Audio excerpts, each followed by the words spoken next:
comment cette fabuleuse histoire d'amour entre Dieu et l'humain commence? Est-ce que c'est l'homme qui un jour s'est demandé si Dieu existait?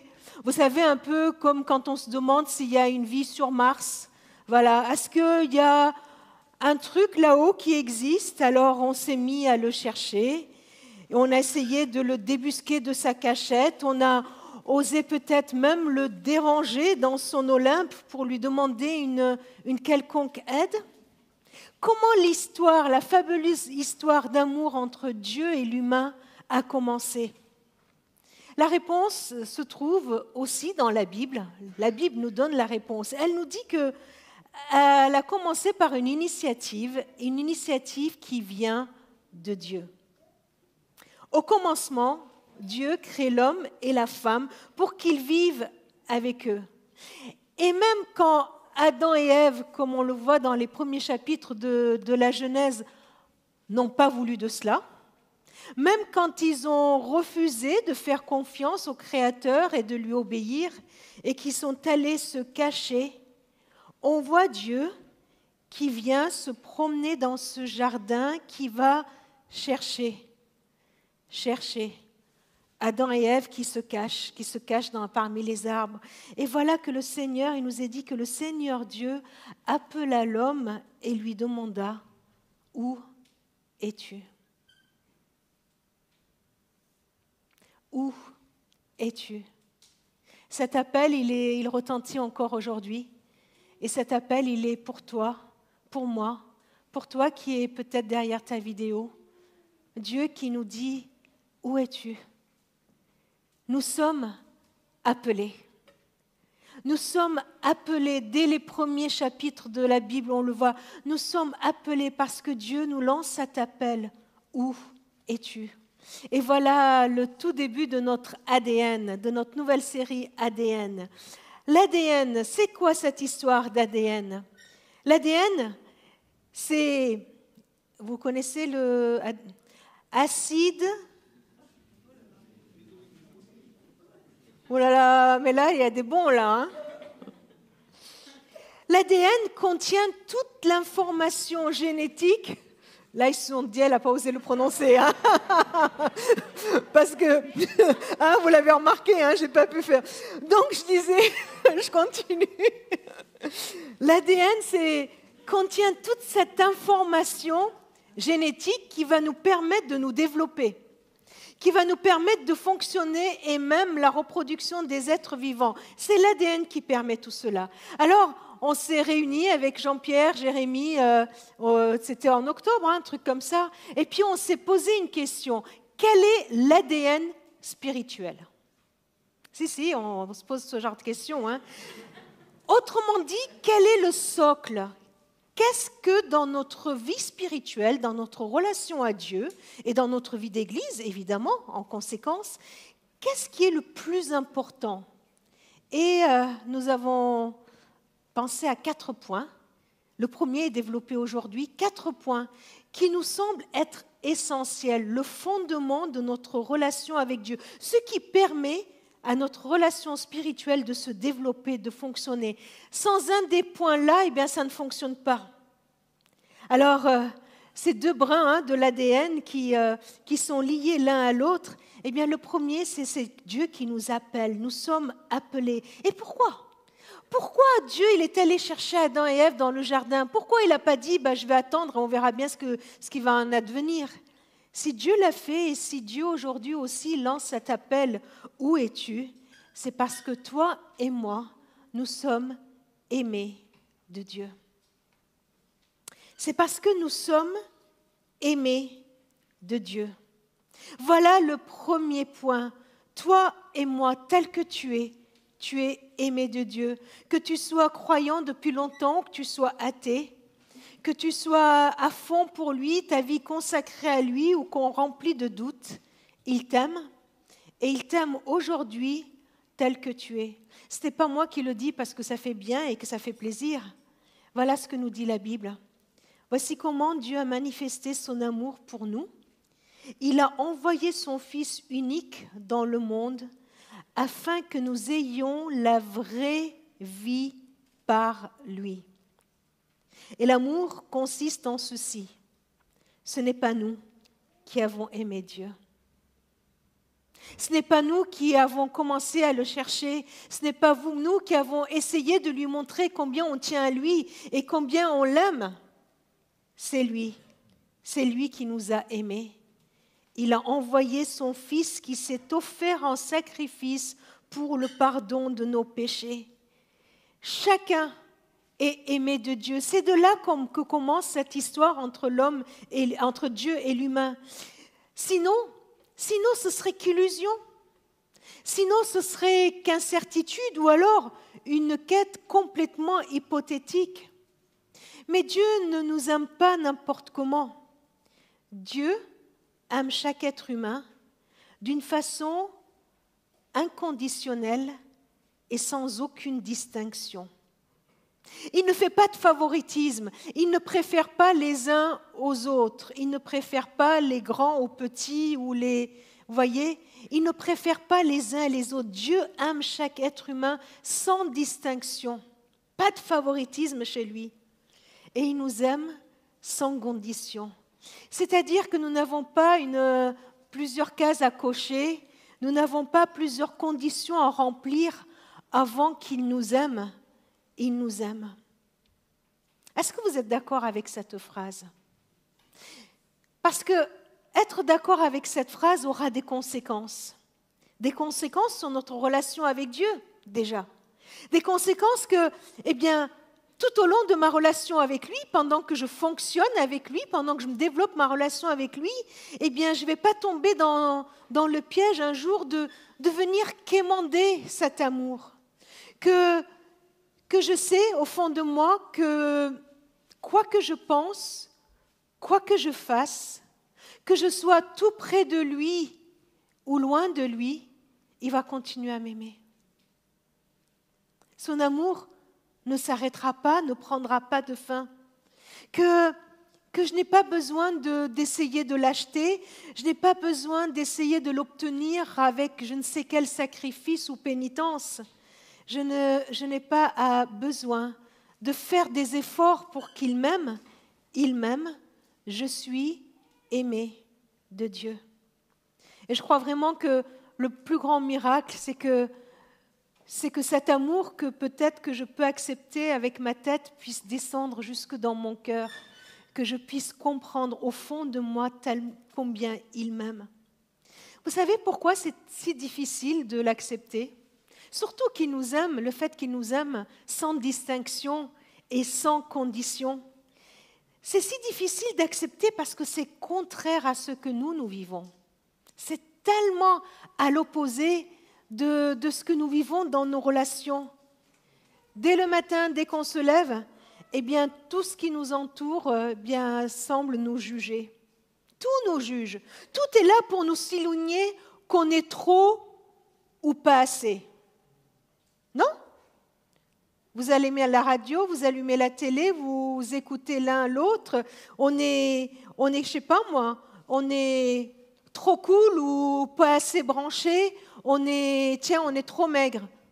Non, trop gros, trop grand, trop petit, trop pâle, trop typé, trop basané, trop sale, trop pas comme il faut, ou pas assez sympa, pas assez cool, pas assez tolérante, pas assez. Vous voyez, tout nous renvoie ces choses-là. Et puis on se lève et puis il y a un regard sur nous qui se pose, un regard qui nous tue en 2 secondes parce qu'il nous catalogue. Oui, l'amour inconditionnel, il est difficile de l'accepter parce qu'on ne le voit pas trop autour de nous et il nous dérange.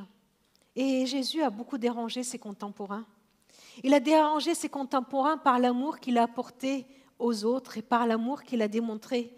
Jésus a renversé les barrières en accueillant des personnes de toute ethnie, des Samaritains, des Juifs, des hommes, des femmes, des esclaves, des hommes libres, des purs et des impurs, des adultes et des enfants, des bons et des mauvais, des malades et des bien portants. Il les a aimés, il les a accueillis.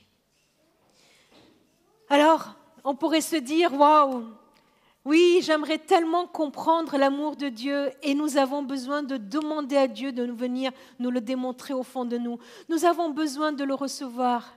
Mais vous savez, ce savoir aimer de Dieu a des conséquences. Pas des conséquences pour prouver à Dieu qu'il a bien fait de m'aimer, pas des conséquences pour dire à Dieu, eh ben, voilà, continue à m'aimer comme ça, non. Ce savoir aimer de Dieu a des conséquences sur ma relation avec les autres. Dans l'épître de Jean, eh bien, la suite du texte qu'on a lu dit « Mes chers amis, si c'est ainsi que Dieu nous a aimés, nous devons nous aimer les uns les autres. » Il ne dit pas « ce serait cool que vous puissiez vous aimer les uns les autres ». Il dit « nous devons ». L'apôtre Jean, il ne le dit pas de lui-même, cette phrase. Quand il était avec Jésus, il l'a entendu dans la bouche même de Jésus. Jésus a dit « aimez-vous les uns les autres comme je vous ai aimé ».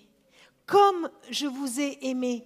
Et l'Église de Jésus-Christ est appelée à incarner ce message.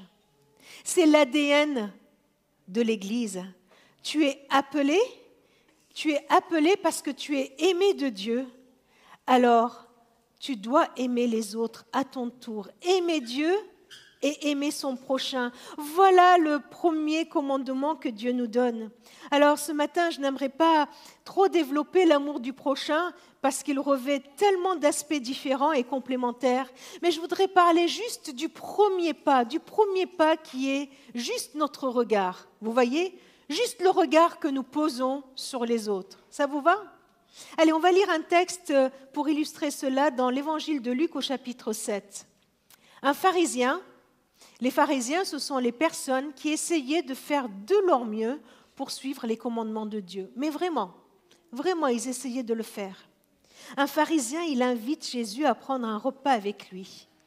Et Jésus se rendit chez cet homme et il se mit à table. Vous imaginez la scène ? Voilà, il invite Jésus et ils sont à table. Ils font quoi à table ? Ils discutent. Ils échangent. Certainement que le pharisien pose plein de questions à Jésus et Jésus répond. Ils sont en train de discuter tranquillement. Il y avait dans cette ville une femme de mauvaise réputation.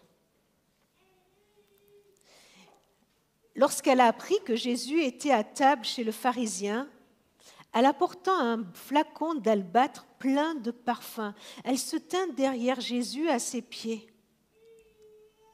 Elle pleurait. Elle pleurait et elle se mit à mouiller de ses larmes les pieds de Jésus. Puis elle les essuya avec ses cheveux. Elle embrassa les pieds de Jésus et elle répandit le parfum sur eux. Quand le pharisien qui avait invité Jésus vit cela, il se dit en lui-même, si cet homme était vraiment un prophète, il saurait qui est cette femme qui le touche et ce qu'elle est, une femme de mauvaise réputation.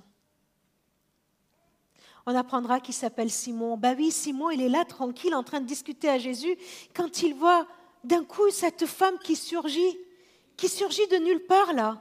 Il y avait plein d'autres personnes autour, mais cette femme-là, elle vient et elle met mal à l'aise. Rien qu'en la voyant. Vous imaginez comment elle devait être habillée ? Vous imaginez quelle tenue elle avait ? Et puis là, elle vient, tout le monde est vraiment mal à l'aise et puis ce qu'elle fait, franchement, elle se met là à genoux, mais pas que à genoux. Elle se met vraiment juste au niveau des pieds de Jésus et elle pleure, mais elle pleure tellement qu'elle en mouille les pieds de Jésus. Et puis ses cheveux. À l'époque, c'était tellement indécent de se promener les cheveux pas attachés. Et là, elle les avait complètement détachés. La preuve, c'est qu'elle se permet même d'essuyer les pieds de Jésus avec ses propres cheveux. Vous vous rendez compte cette scène-là devant tout le monde ?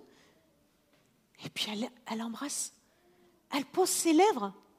Elle pose ses lèvres sur les pieds de Jésus et puis elle finit par mettre du parfum. Simon était mal à l'aise. Il était gêné.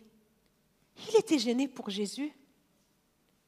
Et puis, il ne le dit pas à haute voix, il pense dans sa tête, il se dit « Oh là là, mais si cette femme, si Jésus savait ce qui allait être, il ne l'aurait pas laissé faire. » Et je suis sûre que son regard disait tellement fort ce qu'il pense au fond de lui. Qu'est-ce qu'il voit chez cette femme? Il voit une femme pas comme il faut, certainement pas digne de venir déranger ce tête-à-tête avec Jésus.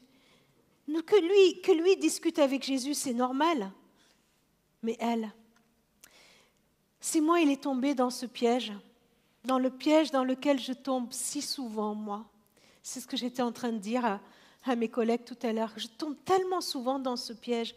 Vous savez, ce piège du regard qu'on pose sur l'autre, et quand on le voit, quand on le regarde, qu'est-ce qu'on voit en premier?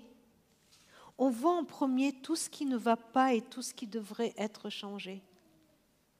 Ça vous arrive? Quand je regarde quelqu'un, je vois tout de suite tout ce qui ne va pas. C'est la première chose que je remarque. Tout ce qui ne va pas et tout ce qui devrait être changé. La mèche de travers, le col de chemise qui ne va pas. Vous voyez? Et c'est ce que fait Simon. Il voit tout ce qui ne va pas chez cette femme. Il voit en tout cas qu'elle ne va pas avec le décor. Elle est indigne. Ça ne matche pas avec venir et toucher les pieds de Jésus. Et Jésus le voit et il comprend. Il comprend que Simon, il ne voit que la saleté qu'il y a sur cette femme et que Simon ne se souvient plus de qui il est lui. Et Jésus, il commence à expliquer à Simon, parce que Jésus, il aime Simon. Jésus, il aime Simon. Et Jésus, il voudrait tellement que Simon, et Jésus voudrait tellement que toi et moi, on comprenne ce qui est en train de se passer. Et Jésus, il explique à Simon, il dit, tu vois, toi, tu as l'impression d'avoir peu de péché et que tu as été peu pardonné. Et elle a conscience qu'elle en a beaucoup. Elle a conscience qu'elle a été beaucoup, beaucoup aimée. Et il dit, celui à qui on pardonne peu ne manifeste que peu d'amour. Celui à qui on pardonne peu ne manifeste que peu d'amour. Jésus est en train de dire à Simon, tu es aimé et tu vois ça comme un dû.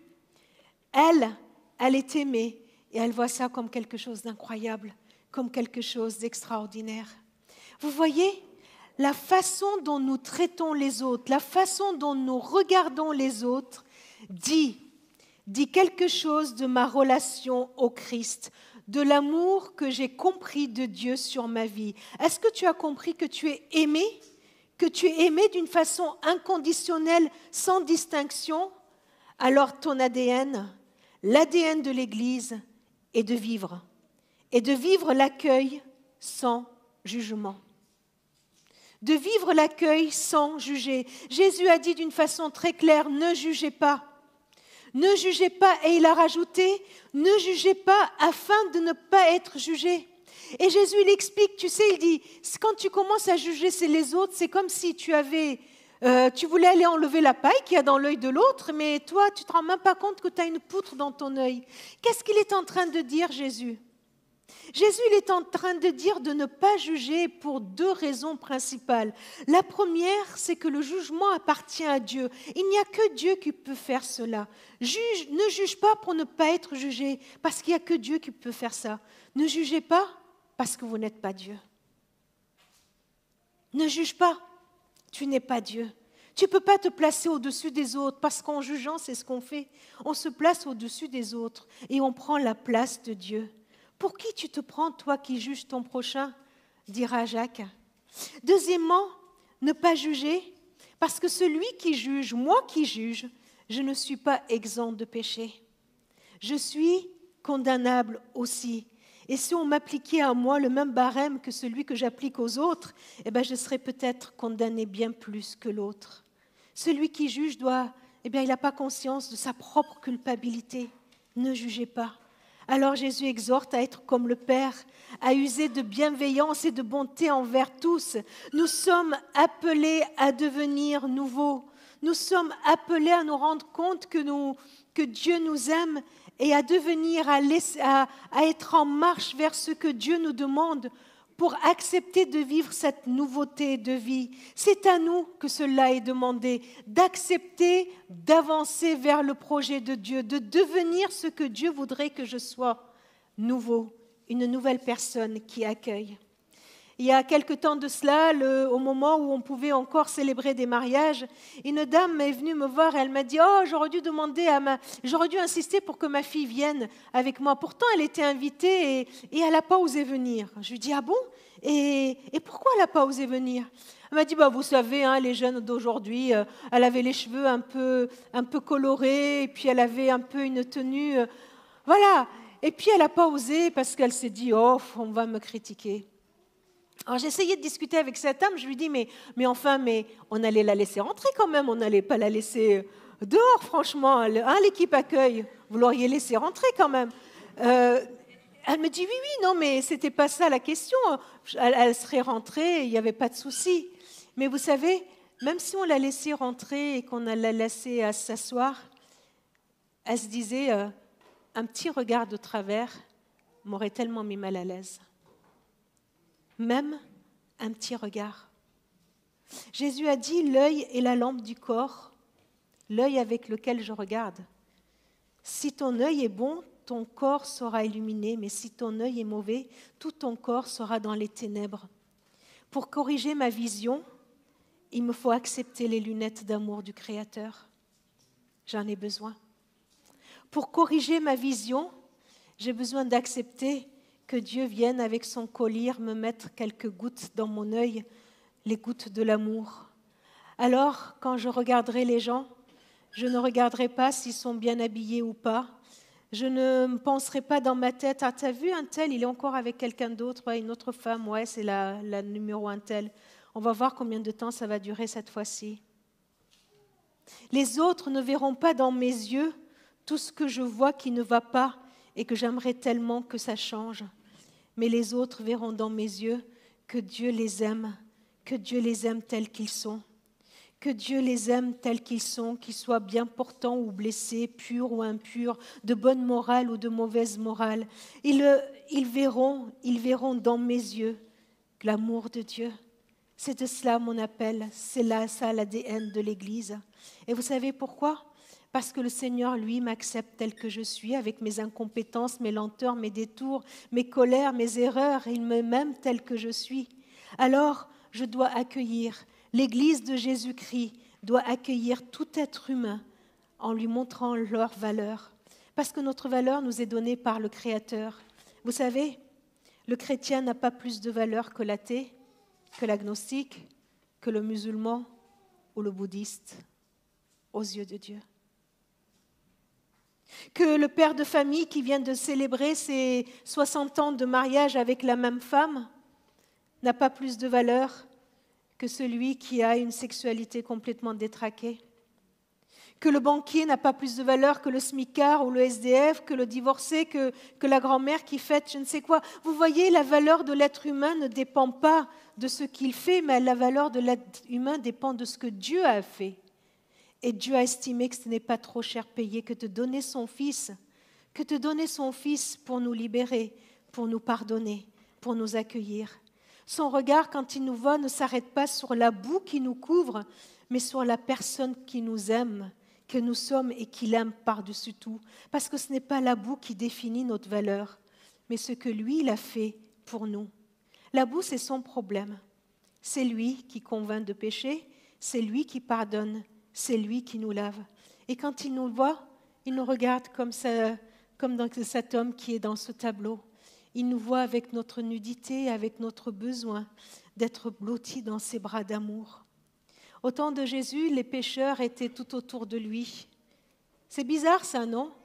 Que quand Jésus marchait dans la rue, tous les dépravés du coin, vous voyez, tous les gens pécheurs, ils venaient autour de lui. Est-ce qu'aujourd'hui, Est-ce qu'aujourd'hui, tout être humain, tous les Valentinois savent qu'ils peuvent venir dans notre Église et qu'ils seront accueillis comme ils sont? C'est ça la vocation de l'Église, c'est d'accueillir sans jugement. Si celui qui se sait aimer ne le fait pas, qui va le faire? Prions ensemble. Seigneur, merci de m'aimer tel que je suis. Seigneur, je veux vraiment te demander de nous aider nous en tant qu'Église, d'aider chacun de nous à accepter ton regard sur les autres,